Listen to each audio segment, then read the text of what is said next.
আসসালামু আলাইকুম রহমতুল্লাহি বারকাতুহ।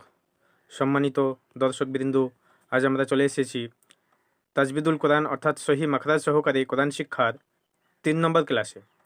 3 নম্বর ক্লাসে যাওয়ার আগে প্রথমে আমাদেরকে আলিফ থেকে ইয়া পর্যন্ত মুখস্থ থাকতে হবে এবং সেগুলো ভালো করে আয়ত্তে রাখতে হবে। যেহেতু আমরা প্রথম দুটো ক্লাসে শিখেছি আলিফ থেকে ইয়া পর্যন্ত, তাই আজকে আলিফ থেকে ইয়া পর্যন্ত সঠিকভাবে মুখস্থ আছে না নাই সেই বর্ণগুলো অর্থাৎ অ্যারাবিক অ্যালফাবেট আমরা দেখে নিব ঠিকঠাক আমরা বলতে পারছি কি না। যেমন আমরা বাংলা বর্ণমালায় অ আ এগুলো মুখস্থ করি, ইংরেজিতেও A B C D F G H এগুলো আমরা যেমন মুখস্থ রাখি সেরকমভাবে আরবিটাও আমাদের মুখস্থ রাখতে হবে। তবে ভিডিওটি দেখার আগে আমার চ্যানেলটি সাবস্ক্রাইব করে রাখুন এবং বেল আইকনটি প্রেস করে রাখুন পরবর্তী ভিডিওগুলোর নোটিফিকেশন পাওয়ার জন্য। আসুন আমরা শুরু করি। আউযু বিল্লাহি মিনাশ শাইতানির রাজিম। বিসমিল্লাহির রহমানির রহিম। আমরা প্রথমে ডান দিক থেকে যাব, ডান দিক থেকে বলতে বলতে যাব, তারপরে ওপর নিচে আবার বাম দিক থেকে বলতে বলতে যাব, তারপরে লাস্টে আলিফ বা তা আসা এরমভাবে বলবো। তো প্রথম বর্ণ আমরা পাচ্ছি তা। প্রথম বর্ণ এখানে দেওয়া আছে সেটা হচ্ছে তা। তো তায়ের ওপরে 2 নুক্তা। এই তাকে বোঝার জন্য আমাদেরকে এই নুক্তা অর্থাৎ দুটো ফুটা এটা আমাদের মনে রাখতে হবে যে উপরে ফুটা না নিচে ফোঁটা, অর্থাৎ উপরে নুক্তা না নিচে নুক্তা। উপরে নুক্তা মানেই তা, দুটো নুক্তা হলে তা হয়, ঠিক আছে। তারপরে বর্ণটি হচ্ছে জাল। তো জালকে চেনার জন্য কিন্তু নুক্তাকে মনে রাখতে হবে আমাদের। হ্যাঁ, তো জালের উপরে 1 নুক্তা। তার পরবর্তী বর্ণ হচ্ছে আলিফ। আলিফের পরবর্তী বর্ণ হচ্ছে জা। তো যাকে চিনতে গেলে র চিনতে হচ্ছে। তো যাকে চেনার জন্য আমাদেরকে জায়ের উপরে 1 নুক্তা, তো 1 নুক্তা 2 নুক্তা 3 নুক্তা ইত্যাদি এগুলো মনে রাখতে হবে।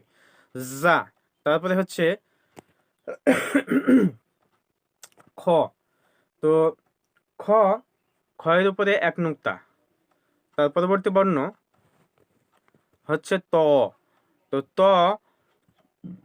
ত খালি, অর্থাৎ তয়ে কোনো নুক্তা নেই। তার পরবর্তী বর্ণ হচ্ছে সিন। এখানে সিন খালি, কেন এখানে কোনো নুক্তা নেই। যদিও আমি বলেছিলাম পূর্বের ভিডিওতে সিন শিন, তো এই যে সিটি বাজার মতো আওয়াজ হবে। হ্যাঁ, দুটো সিনেই হবে, ছোট সিন বড় সিন হিসেবে আমরা পরিচিত। ছোট সিনে হালকা একটু সিটি হবে শিন, আর বড় সিনে শিন ইত্যাদি। আইন। আইন হচ্ছে হরফে হালকের মধ্যে পড়ছে, যেটা আমি পূর্বের ভিডিওতে বলেছি হরফে হালকে মোট 6টি, হামজাহা আইন হা গইন খ। তো আইন, হ্যাঁ, আইন খালি। তারপরে হচ্ছে র। র তার পরবর্তী বর্ণ হচ্ছে র। ত জ।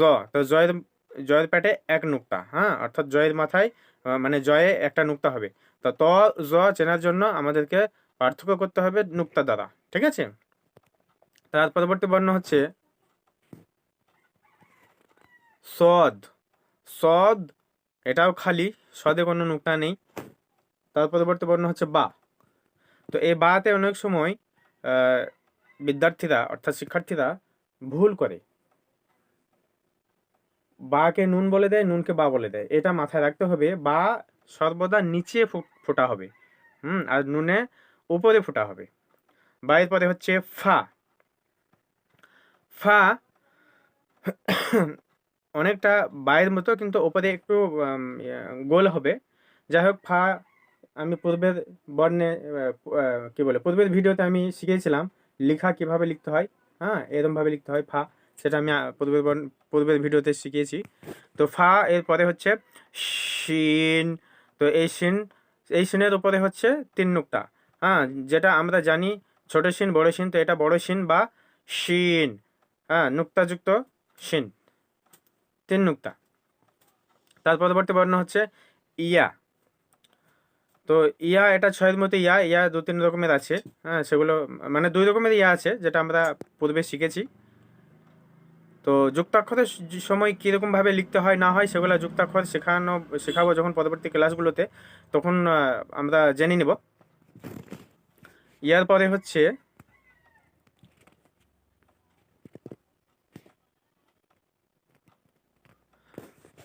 এই বর্ণটা হচ্ছে লাম, লাম। তারপরে হচ্ছে দাল, দাল খালি, দালের উপরে নুক্তা হবে না। যখনই আমরা দালের উপরে নুক্তা দিয়ে দিব তখন হচ্ছে জাল হয়ে যাবে। তারপরে হা খালি, হ্যাঁ, এটাও হয়তো আগে বলেছিলাম হামজা হা আইন হা গইন খ। হ্যাঁ, তো এখানে হা খালি, গইন, গইন, গইনের মাথায় এক নুক্তা, অর্থাৎ নুক্তাকে দ্বারা আমাদের চিনতে হবে। আইন এবং গাইন লেখার ধরন কিন্তু একই, যেমন আমি পূর্বের বর্ণে অর্থাৎ পূর্বের ভিডিওতে লেখা শিখেছিলাম। এটা হচ্ছে আইন, জয় আমরা ফোঁটা দিয়ে দিচ্ছি, গইন হয়ে যাচ্ছে। ঠিক আছে। তারপরে হচ্ছে জিম, জিমের পেটে এক নুক্তা। এই নুক্তাটাকে আমাদের মনে রাখতে হবে। ঠিক আছে, এই লিখলাম। ঠিক আছে, এই লেখার পরে কিন্তু এটা হা জিম খ আমরা চিহ্নিত করব ফোঁটা দ্বারা বা নুক্তা দ্বারা। এই নুক্তাটা যখনই আমরা এখানে দিচ্ছি তখন সেটা হচ্ছে জিম, যখন খালি থাকছে তখন সেটা হচ্ছে হা, এর মাথায় যখন আমরা নুক্তা দিচ্ছি তখন সেটা হচ্ছে খ। ঠিক আছে। তার পরবর্তী বর্ণ হচ্ছে হচ্ছে কফ। তো কফ উচ্চারণের পার্থক্য করে আমাদেরকে কফ আর কাফ পার্থক্য করতে হবে। কফের উপরে দুই নুক্তা, হ্যাঁ, এখানে যদি আবার এক নুক্তা দেওয়া হয় তাহলে ফায়ের মতো হয়ে যাবে, কিন্তু লেখার ধরন আলাদা হচ্ছে। হ্যাঁ, আপনি দেখবেন। তো যাই হোক, কফ, কফের উপরে দুই নুক্তা। কফ। ওয়াও, এই বর্ণটা হচ্ছে ওয়াও। হ্যাঁ, ওয়াও। তারপরে হচ্ছে নুন, নুন, নুনের উপরে কিন্তু এক নুক্তা। হ্যাঁ, ওটা আবার বায়ে বা অনেকে ভুল বলে দেয়, বা এবং নুনের মধ্যে মানে তালগোল পাকিয়ে দেয়। ঠিক আছে, তারাই তালগোল পাকায় যাদের আলিফ থেকে ইয়া পর্যন্ত ভালোভাবে মুখস্থ নেই এবং বর্ণগুলো ভালোভাবে চেনা নেই, আয়ত্তে নাই, তারাই ভুলগুলো করে। তার পরবর্তী বর্ণ বা হরফ হচ্ছে হা। তো হার পরে হচ্ছে কাফ, এই বর্ণটা হচ্ছে কাফ। হ্যাঁ, কাফের পরে হচ্ছে মিম, তিন আলিফ পরিমাণ টান হবে। আর পূর্বের বর্ণগুলাই আমি শিখে দিয়েছি তিন আলিফ। আলিফটা কি জিনিস, মানে এক আলিফ তিন আলিফ। আসলে এই যে আমাদের শাহাদাত আঙ্গুল বা তর্জনী আঙ্গুল, তর্জনী আঙ্গুলকে যতক্ষণ আমরা এই নিয়ে যাচ্ছি আর আসছি, এই নিয়ে যাওয়া আর আসার মধ্যে এটাকে হচ্ছে এক আলিফ। তো সেই রকম দুই আলিফ, এই তিন আলিফ। ঠিক আছে, তো এই যতবার নিয়ে যাবো তয় আলিফ। হ্যাঁ, তো নিয়ে যাওয়া আসাটাকে হচ্ছে এক আলিফ, এটা আমাদের মাথায় রাখতে হবে। পরবর্তী ক্লাসগুলোতে আরও হয়ে যাবে, অসুবিধা নেই, চিন্তার কোনো কারণ নেই। যারা কোরআন পড়তে পারেন না বা পারো না, হ্যাঁ, তাদের জন্যই আমার এই ভিডিওটা করা, বিশেষ করে ছোট থেকে বড়। আশা করি এই ক্লাসগুলো পরপর করে গেলে কিন্তু শেখা যাবে, বিশেষ করে সঠিকভাবে হবে। কারণ আরবি বর্ণমালায় এই উচ্চারণগত পার্থক্যের সঙ্গে হরফের পার্থক্য আছে। যেমন যদি আমি বলি কালবুন, এই কালবুনটাকে উচ্চারণ করতে গিয়ে যদি কলব বলি, অর্থাৎ কলবুন মানে হচ্ছে হৃদয়, তো এই কলবুনকে যদি কালবুন বলে থাকি তাহলে মানে হয়ে যাবে কুকুর। ঠিক আছে, তো এই মানের পার্থক্যের জন্য কিন্তু আমি এটা প্রচেষ্টা চালাচ্ছি যাতে শুদ্ধভাবে আপনারা কোরআনটা শিখতে পারেন।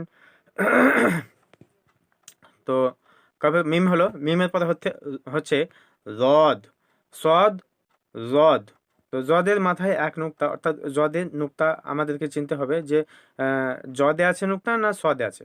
হ্যাঁ, তো জদের পরে হচ্ছে সা। তো সাতে তিন নুক্তা, তাহলে বা তা সা, বায়ের নিচে এক নুক্তা, তায়ের পেটে দুই নুক্তা, সায়ের পেটে তিন নুক্তা। ঠিক আছে, তো এগুলোকে আমাদেরকে বারবার পড়তে থাকতে হবে এবং মনে করতে হবে আর লিখতে হবে। ঠিক আছে, তো এবারে আমরা উপর থেকে নিচে একবার পড়ব। ঠিক আছে,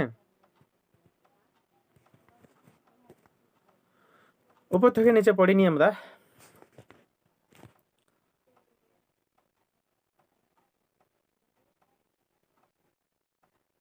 এটা হচ্ছে তা,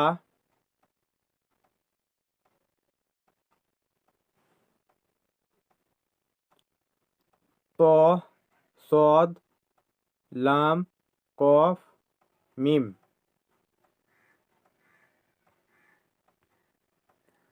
তারপরে হচ্ছে জাল, শিন, বা,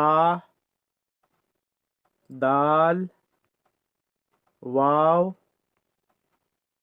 জদ, আলিফ, আইন, ফা, হা, নুন, সা।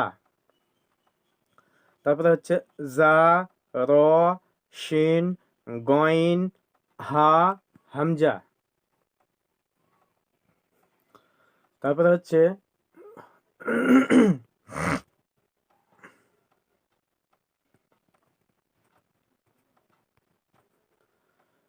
খ, জ, ইয়া, জিম, কাফ।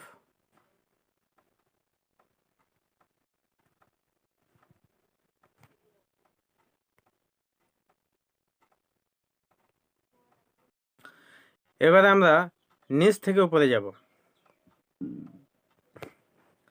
এটা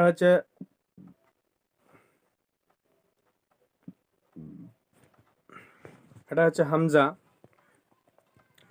তারপরে হচ্ছে সা, জদ, মিম, কফ, ওয়াও, নুন, হা, কাফ, লাম, দাল, হা, গইন, জিম, সদ, বা, ফা, শিন, ইয়া, ত, শিন, আইন, র, জ।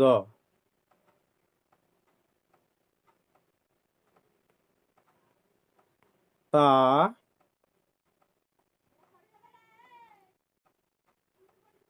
জাল, আলিফ, জা, খ।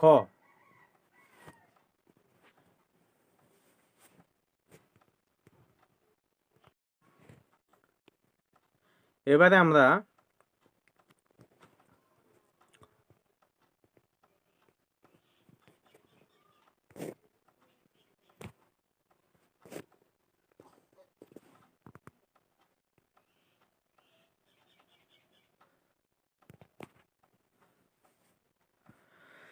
আলিফ থেকে এ পর্যন্ত যেভাবে আমাদের মুখস্থ আছে সেইভাবে বলবো। এটা হচ্ছে আলিফ, এটা হচ্ছে বা, এটা হচ্ছে তা, এটা হচ্ছে সা, এটা হচ্ছে জিম, এটা হচ্ছে হা,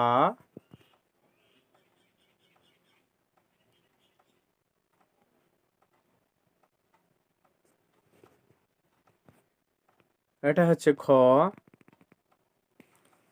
এটা হচ্ছে দাল, তার পরবর্তী বর্ণ হচ্ছে জাল, র, জা,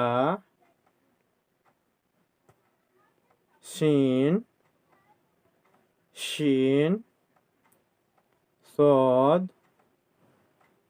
জদ, ত, জ, আইন, গইন, ফা, কফ, কাফ, লাম, মিম, নুন, ওয়াও, হা, হামজা,